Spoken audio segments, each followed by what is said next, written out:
উমর ফারুক দরজার মধ্যে কড়া নাড়লেন। বোন বলে, কে তুমি? সাইয়েদনা ওমর বললেন, আমি ওমর। খুলে দেওয়া হলো। ঘরের ভেতরে ঢুকেই কথা নাই বার্তা নাই, নিজের আপন বোনকে মারতে শুরু করলো ওমর। বোন জামাইকে আঘাত করতে শুরু করলো, মারতে মারতে নিজের কলিজার টুকরা বোনকে, বোনের জামাইকে সাইয়েদনা ওমর ফারুক পিটাতে পিটাতে রক্তাক্ত করে ফেললেন। গা দিয়ে ফিনকি বের হয়ে যখন রক্ত বের হয়, সাইয়েদনা ওমর ফারুকের দিলের মধ্যে মায়া তৈরি হয়ে যায়।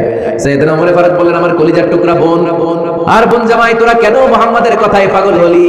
বুঝলাম না কেন মক্কার লোকগুলো পাগল পড়া হয়ে সব মুহাম্মাদের দলে চলে যায়।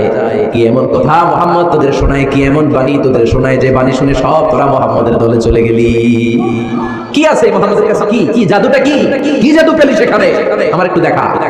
বোন ফাতেমা বলে, না ভাই, ইন্নাকা রিজিস, তুমি নাপাক, লা ইয়ামাসসুহু ইল্লাল মুতাহহারুন, পাক পবিত্র না হয়ে আল্লাহর এই কালামে স্পর্শ করা যায় নাকি? আওয়াজ করে বলেন, স্পর্শ করা যায়।